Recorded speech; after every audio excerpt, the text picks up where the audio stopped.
ఒక చేతిలో పెద్ద తాడు, కొన్ని మేకులు తీసుకున్నాం. ఆ తాడుకి ఈ మేకులు చుట్టి గట్టిగా లాగేద్దాం. Okay,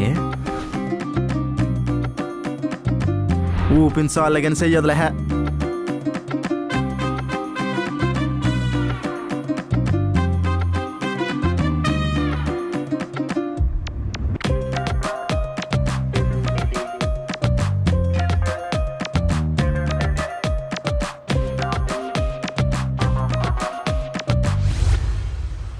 గెలిచినోడికి first ప్రైజా? రే సారీరా, ఇంకా అస్సలు డిస్టర్బ్ చేయను. కంటిన్యూ. అలా లాగిన తాడు మీద నుంచి బళ్ళు వస్తుంటే పోతుంటాయి. ఏదో బండికి మేగుచ్చి పంచర్ అవుద్ది. అలా మనం పంచర్ చేస్తాం, ఆడు పంచర్ వేస్తాడు. ఏరా